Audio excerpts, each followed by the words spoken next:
have the basic notes from the previous video of 8.5 Slope Intercept Form 1, so you should know what slope intercept looks like. Go ahead and write that down in your notes with just all letters, completely algebraically.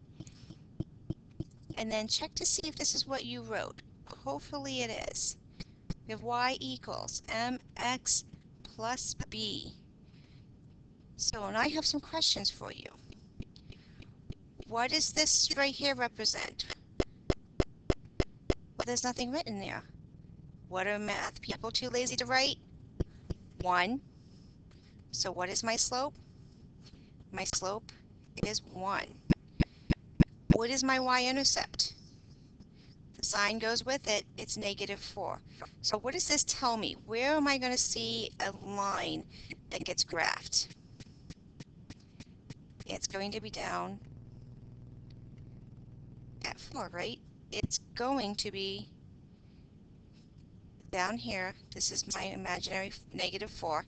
It's going to be cutting the y-axis at -4, or crossing, intercepting also. Okay, so ladies and gentlemen, we have identifying the slope and the y-intercept. So if we identify the slope and the y-intercept of this line, we need to do what? We knew this was -4, but now we have this one. Let's try this one. Well, first of all, it's not even written correctly, is it? So I need to get y all by itself. 5y equals 3x plus 10. So if I have 5y equals 3x plus 10, well, I need to get the 5 away from there, right? So I need to divide everything on this side, oops, gotta move this down a little bit, by a 5.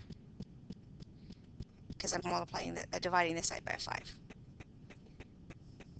So what do I get? I get y equals 3/5 x plus, that's a plus 2. That's 10/5 is 2, correct?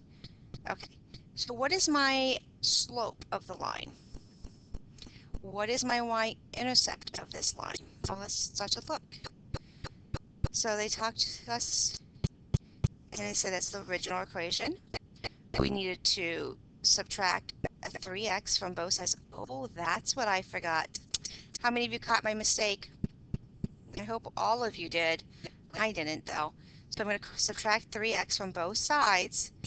So then I'm going to, this says multiply each side by 1/5. I don't know why it's dropping the division bars, but it is. But what is that the same? It's the same as dividing by 1/5. So it depends on how you want to look at it. So then we come up with the answers of -3/5, which I did, except I made them error in the sign, and the y-intercept of 2. We did very good. So let's continue trying some more. We want to graph. So we have the y-intercept is 4. We see that because of this. So we know that is my y-intercept. It's going to be 0, 4. The slope is -2/3. Okay, this is a negative slope. Remember, we read left to right. So if I'm reading left to right, I'm actually going downhill, so I'm having a negative slope. So I'm going down, so I'm going to be going over 2, 3. Sorry, this is why I like to do rise and run. So we're going to go down 2 over 3. Down 2 over 3.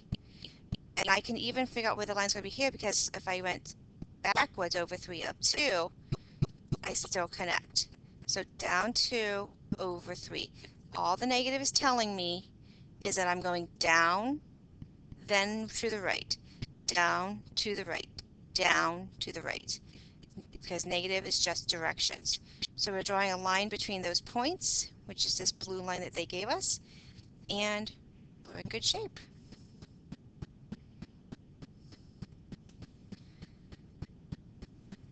Okay, so a real life situation. In a real life problem, I want you to thinking of a real life linear equation where y-intercept is often an initial value and the slope is a rate of change.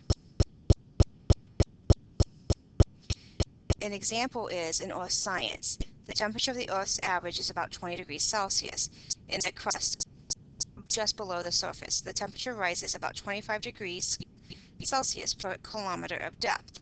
So that's saying if we start here, for every kilometer I go down, the temperature increases 25 degrees. Let me take my mark away. So we're going to write an equation. So we have temperature below the surface, temperature at the surface. The rate of change. Rate of change is also known as slope.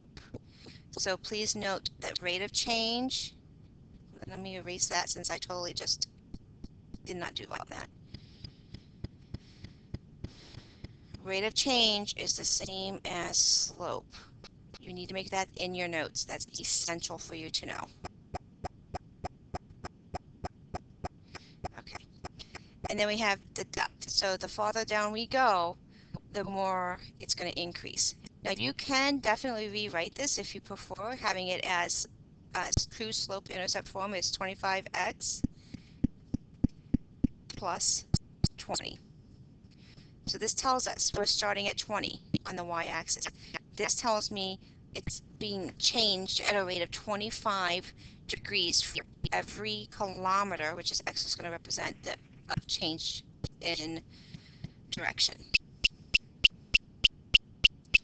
If we were using a graphing calculator, this is what that would look like for us, that kind of a line. It's really hard for us to tell. This is just a tracer on the graphing calculator. The tracer just tells you exactly what the x and y values are because anywhere on that line is a point. I don't go 1 kilometer, 2 kilometers as I descend into the earth. I go very small increments, 1 kilometer, 1 millimeter, 1 kilometer, 2 millimeters, and such. This is what that's accounting for, is all of those points in between.